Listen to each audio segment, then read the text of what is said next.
Hello, fellow grave crawlers, and welcome to ZTV Pitches. I am Paiper Zombie, your host with you as always. And on today's episode, I'll be pitching to you Black Friday Part 2. Black Friday Part 2 is the sequel to Black Friday, a pitch I did back in 2018 where I reimagined the storyline for the Friday the 13th franchise by writing out all of the sequels and making only the first movie canon. I also changed the ending of the first movie so that the killer won and there were no survivors. Black Friday picked up in 2018, 38 years after the first movie, where after stumbling upon the ruins of Camp Crystal Lake, a group of vacationing friends suddenly find themselves trying to survive a Friday night from hell. Black Friday Part 2 picks up in current time and takes place after the events of Black Friday. For this pitch, I'll be introducing the campfire as the background while I pitch the pitch. This is going to be the new standard going forward because it's been getting harder and harder to find pictures that are appropriate for each project. Like when I went out and searched for pictures for this project, I was only able to find a few that would work. So I do apologize to the people who need visuals to go along with their story. But in all truth, when a picture treatment is given, there usually aren't pictures. It's up to the reader or listener to use their imagination to visualize the scenes as they happen. So if you're good with that, let's gather around the campfire for Black Friday Part 2.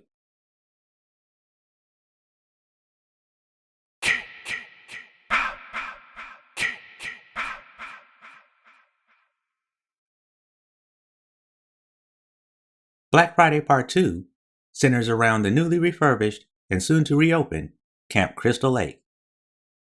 This is where we meet the camp's managers, Paul Holt and Jenny Field, as well as the camp counselors in training, Sandra Dyer, her boyfriend, Jeff Dunsbury, their best friends, Anna Valdez and Ted Bowen, and non-associates, Mark Jarvis, Vicki Perry, Scott Cheney, and Terry McCarthy.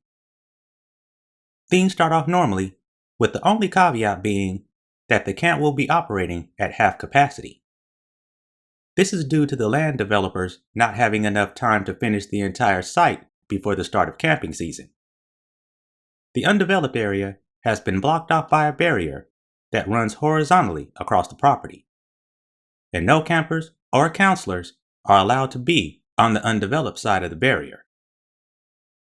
We find out that Mark is the only counselor in training who did any deep research on Camp Crystal Lake. It's from him that the others find out about the scandal in the 1950s, where the son of one of the camp's employees went missing. When they found the boy almost a week later, it was at the bottom of Crystal Lake. His body had been stripped clean of all clothing except for underwear. A potato sack had been covering his head, and a noose had been tied around his neck. Authorities ruled the cause of death as drowning, but others believed that the boy, named Jason Voorhees, had been lynched and then dropped into the lake in an attempt to hide the body. But that's not all.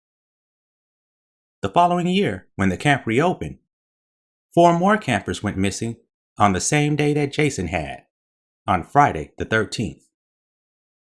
When they found the campers 3 days later, it was at the bottom of Crystal Lake, close to the same spot where Jason's body was discovered.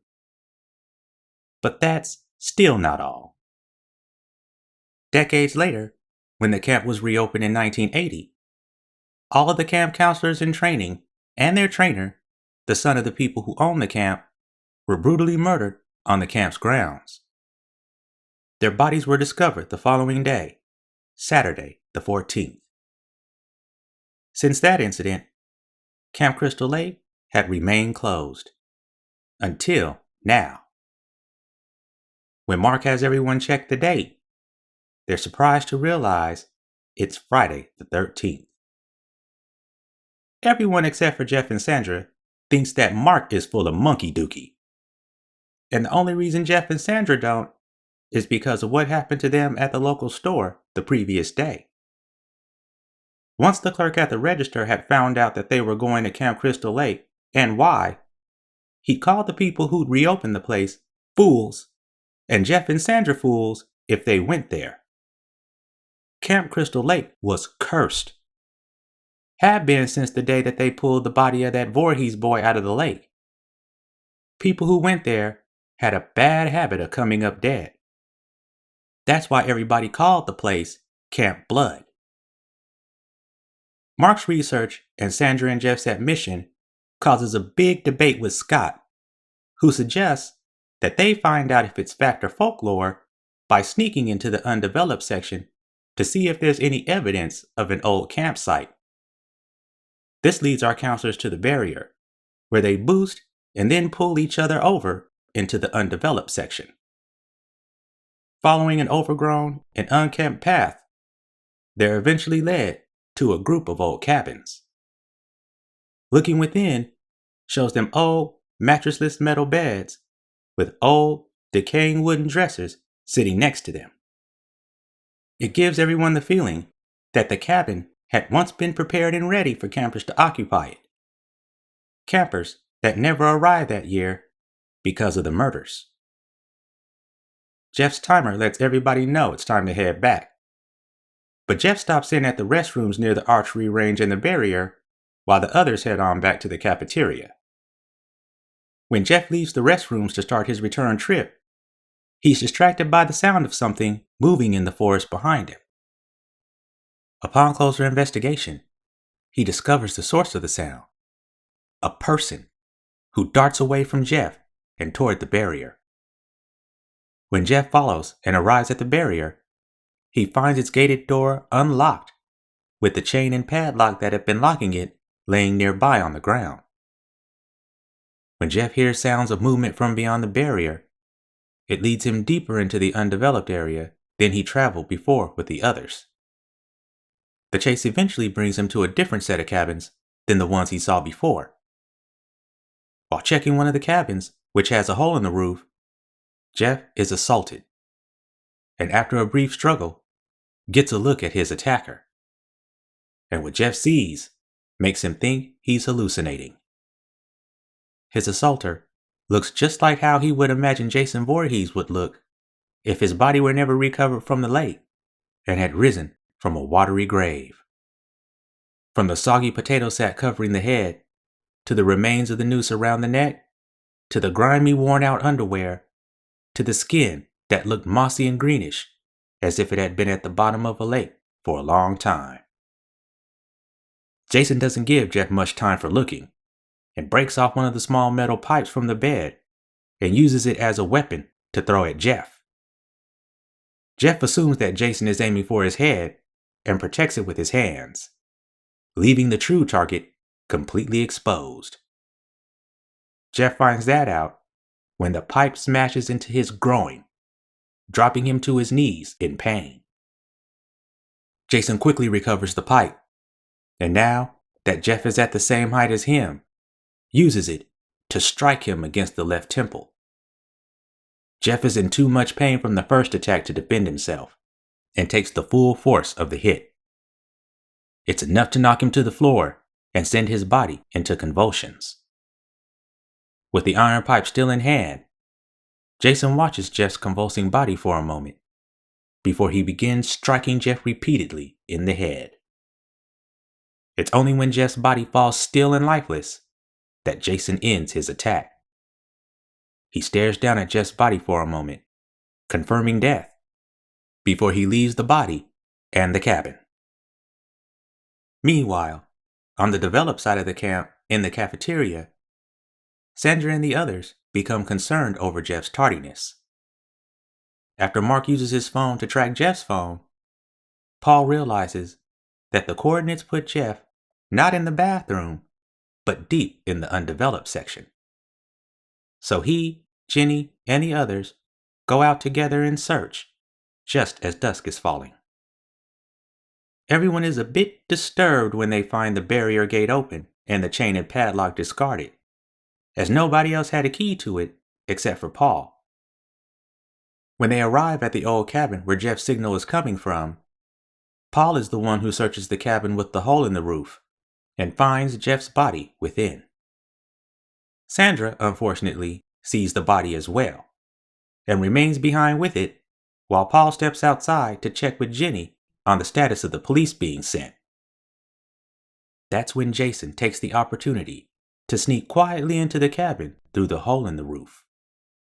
By the time Sandra hears the creaking of the floor and turns to look, it's already too late, as Jason strikes her with the metal pipe in the same spot he hit Jeff. And just like Jeff, Sandra is knocked into spasms on the floor, which Jason moves to cease. Outside, Paul hears the initial thump of Sandra's body hitting the floor in the cabin. When he goes in to check, he finds Jason in the process of ceasing Sandra's convulsing body.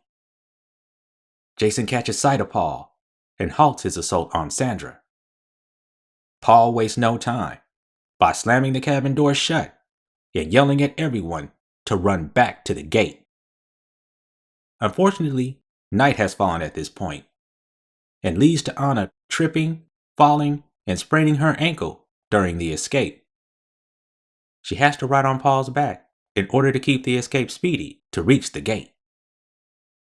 Once they reach the gate, Paul relocks it with a padlock of his own that he intended to put on the gate to the Wi-Fi tower. Everyone is caught up on what Paul saw, and that Jeff and Sandra are dead.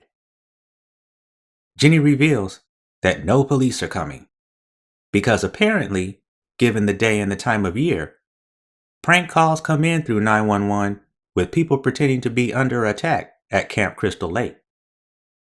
Paul decides to change that with a call directly to the police department itself. But when he goes to use his phone, he finds it has no signal. The others check their phones and see that they too have no signals, meaning that the Wi-Fi tower and/or the computer operating it is down. This starts everyone on the path to the front of the camp to the main office, where the vehicles are, so that they can get the hell out of Dodge. But because of Anna's sprained ankle, the group can't move fast enough for Vicky's liking. She decides to put her track star skills to use and run ahead to the front to get the golf cart and come back for everyone. Little does everyone know, they're being watched. And as soon as Vicky makes it a certain distance away from the others, the watcher strikes. Paul, Jenny, and the other counselors hear and then see Jason as he sprints out of the surrounding forest and onto the main path behind Vicky. But Jason doesn't look like what he did when Paul saw him. He's no longer the size of a child. He's the size of a young adult in their 20s. And instead of being nearly nude, he's dressed in clothes. A set of overalls, a shirt, and hiking boots that look exactly like what Jeff had on before he died. All the others can do is yell for Vicky to run as fast as she can. But even she isn't fast enough to get away from Jason. He eventually catches up to her and tackles her to the ground. Vicky comes out on top from the ensuing struggle, gets to her feet, and starts running again. But Jason is able to quickly get back on his feet, draw the machete he has on his person, and catch up to Vicky before she can make any gainful distance. And when he gets into range, he takes a great lunging slash at Vicky's head, slicing it clean off her body. Paul and the others flee with a bit of backtracking to one of the cabin sections. And once they're barricaded inside, they try to make sense of what is happening. They have no idea who the boy and the man are that are trying to kill them. Any further planning outside of continue to the main office is interrupted when they hear Jason as he approaches the cabins. One by one, Jason searches them until he reaches a cabin with a door that won't open. Jason immediately tries to make his way inside, pushing and pulling on the door, and then trying to barge it open. When that doesn't work, Jason puts his machete to use again and begins to hack his way through the door. Paul and the others quit playing possum the moment Jason starts barging the door. They use their screams and shouts to mask the fact that they're escaping through the back window. This forces them to split into two groups, with Paul, Anna, Mark, and Terry escaping first, and Jenny, Scott, and Ted escaping last. By the time Jason is able to hack enough of the doorway to remove the barricade and get inside, everyone has already vacated. Jason makes sure, by taking a look under the beds, before he leaves the cabin in pursuit. Paul and Jenny know their way around the developed side of the campgrounds and serve as the navigators to lead their teams through the forest toward the main office rather than going back to the main path. As Jenny, Scott, and Ted trek as quickly and quietly as they can through the forest, they become aware that they aren't the only ones moving about. Not sure if the sounds that they're hearing are coming from friend or foe, Jenny leads the group to a nearby set of cabins that mark the final stretch to the cafeteria and main office. They quickly take shelter inside of one, and after Jenny tests the lights, she finds that the power has been cut. This changes her plan, and instead of barricading the door and leaving out of the window again, the door is left unbarricaded, and everyone hides under the beds and listens. They hear whoever it is that's outside approach the cabins. When they hear the door to the cabin farthest away from them come open, followed by the door to the cabin next to it being opened a short while later, everyone confirms the sounds are from a foe. The foe eventually reaches their cabin and opens the door. Jason steps into the cabin and scans it visually before preparing to duck down and look underneath the beds. The sound of something snapping from outside catches Jason's attention, and he aborts the search of the cabin and begins to leave. But just as Jason is about to cross completely over the threshold of the door, Ted is forced to stifle an unexpected sneeze. The sound turns Jason back to the cabin. He charges inside and begins to upturn the beds. This kicks in Scott's fight reaction. There was just one guy. 3 people could take on one guy.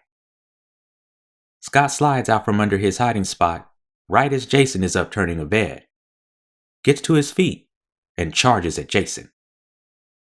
Jason catches sight of Scott on the approach, but doesn't have enough time to draw his machete before Scott is close enough to swing. The hit is enough to stagger Jason, and once Scott sees this, he continues to hit Jason wherever he can until he's actually able to knock Jason down. Scott, Jenny, and Ted take the short opportunity provided to escape the cabin through the front door. But just as Ted is almost out, Jason latches onto his passing foot, causing him to lose his balance and fall. By the time Jenny and Scott realize that Ted is fallen, Jason is already back up and on his feet. Drawing his machete, Jason moves to stand over Ted's body as Ted tries to crawl away while gaining back the wind that the fall knocked out of him. With one powerful downward strike, Jason drives the machete through Ted's back, his heart, and out of the other side through his chest and into the dirt. Knowing that there's nothing that they can do to save Ted, Jenny and Scott flee onward, with Jenny leading them to the main path to follow to the main office. Jenny and Scott run for all they're worth, taking looks over their shoulders every now and then to see if they're being pursued. They're able to make it to the cafeteria right as Paul, Anna, Mark, and Terry arrive. With the 2 groups reunited, they run for the main office. But before they can approach, the main office's back door opens, and out steps the foe. But he doesn't look quite the same as he did before. He's more solidly built and possibly a bit taller. And he's clothed in a pair of dark-colored coveralls. The remains of the rope noose still hang around his neck, but the bag over his head is gone. Instead, it's been replaced by a face guard that looks strikingly familiar to a hockey mask. Paul confirms that both the coveralls and the face mask are his. The only place of safety is the cafeteria. Paul, Jenny, and the others go there and take advantage of the barricadable double doors. After hiding and arming Anna with a knife in the kitchen, the others arm themselves with knives and wait for their pursuer to make an entrance. When Jason finally does, it's not by trying to force his way in through the front doors. It's by jumping in through one of the windows and shattering apart the weaker barricade across its shutters. Jason goes for the closest target, Scott. Because of what happened last time, Scott is confident in his ability to confront Jason. But when he goes to take a swipe at Jason, Jason knocks his hand and the knife away with an unexpected swiftness. Before Scott can even think of what his next move should be, Jason's hand lashes out and grabs him by the neck. With Scott firmly in his grip, Jason lifts him effortlessly off the ground and slams him up against the nearby wall. Paul charges in, with knife ready to take a stab at Jason. But at the last second, Jason snatches Scott off the wall and holds him up in Paul's direction. Paul can't stop himself from stabbing Scott in the back. Jason snatches Scott away before Paul can take the knife out and slams him back up against the wall, driving the knife all the way in and killing Scott. Jason drops Scott's body to the ground and prepares to claim the knife from his back. But just as he's doing so, Anna sneaks out of the kitchen and is able to jump onto Jason's back before he realizes that she's there.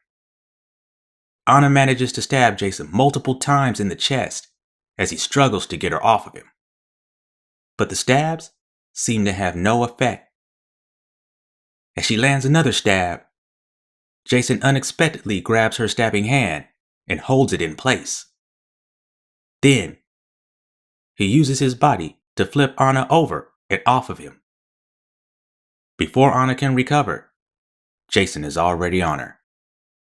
He picks her up from the ground, spins her body around to face the wall, and with his hand in a death grip on her neck, he plows her face repeatedly into the wall, caving it and the front part of her skull in.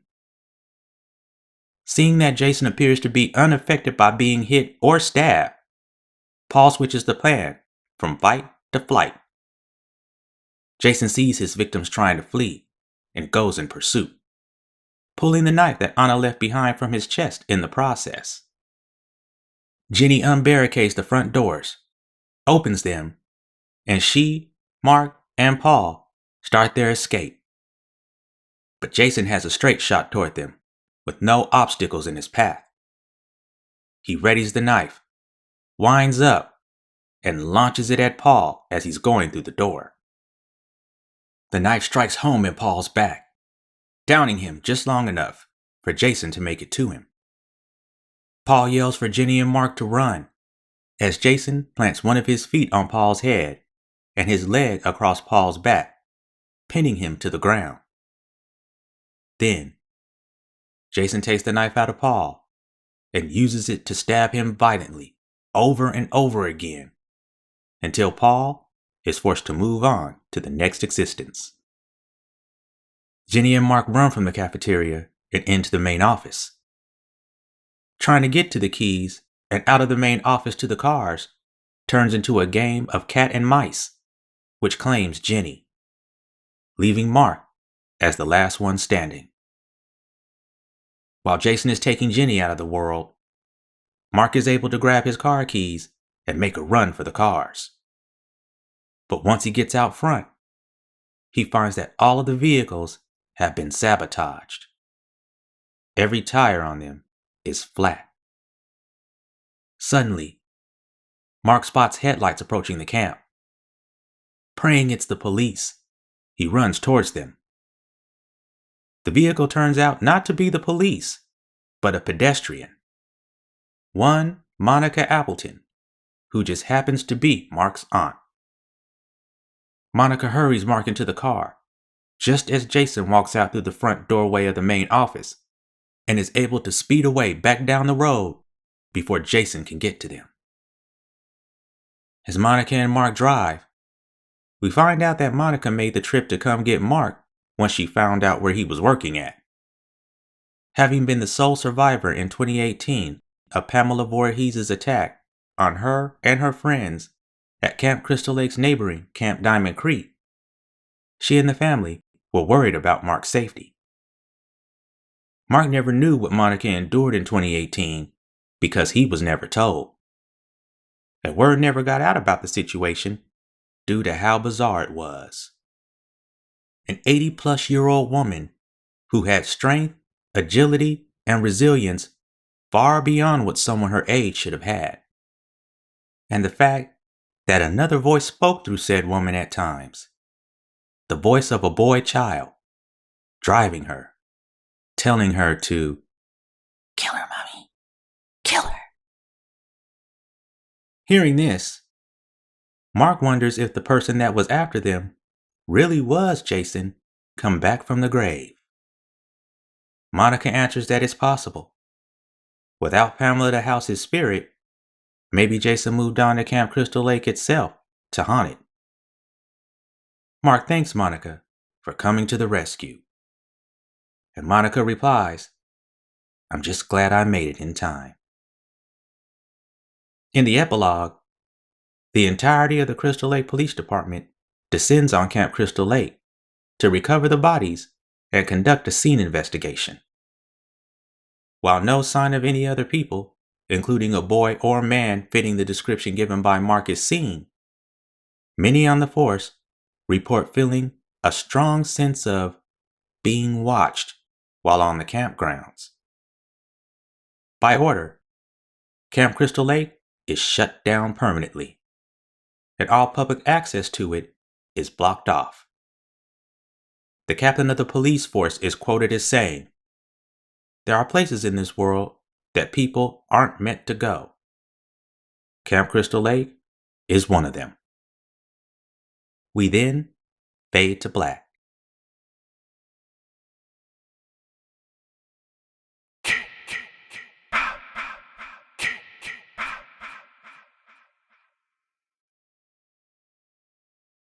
And that, fellow grave crawlers, is Black Friday Part 2. I do hope it was enjoyable, and I hope you liked how the mythology and Jason were presented. I always thought the retcon of Jason in Friday the 13th Part 2 was stupid. It made the whole first movie invalid and begged the questions: how did Mrs. Voorhees not know that Jason was still alive? Why didn't Jason find his way home or back to camp? And how did nobody ever find Jason out there trying to live in the forest for 8+ years? So yeah, no. That's why I just skipped over living Jason and just went straight to dead Jason. But we've already seen dead Jason plenty of times before, so I wanted to do something different. I wanted to be able to show all 3 of Jason's appearances. In Part 1, we see him as a child risen from a watery grave in The Final Girl's Nightmare. In Part 2, we see him as an adult in the form of Baghead or Hillbilly Jason. And in Part 3, we see Hockey Mask Jason, which will become the series staple. So I decided that Jason would switch in forms as he grew in power, allowing us to see all 3 of his forms, confuse the hell out of the victims, and allow each time they encounter him to be different. I do have a concept for Black Friday Part 3, but after that one, it would definitely be the end. And realistically, if there was a place to where every time people went there, they died, I fail to believe that a place like that wouldn't be blocked off and locked down like Area 51. It wouldn't just keep being reopened like, oh, tra-la-la, everything is fine. Alright, let's go ahead and bring this episode to a close. If you have any questions, you want to let me know how I did, or anything, please feel free to post.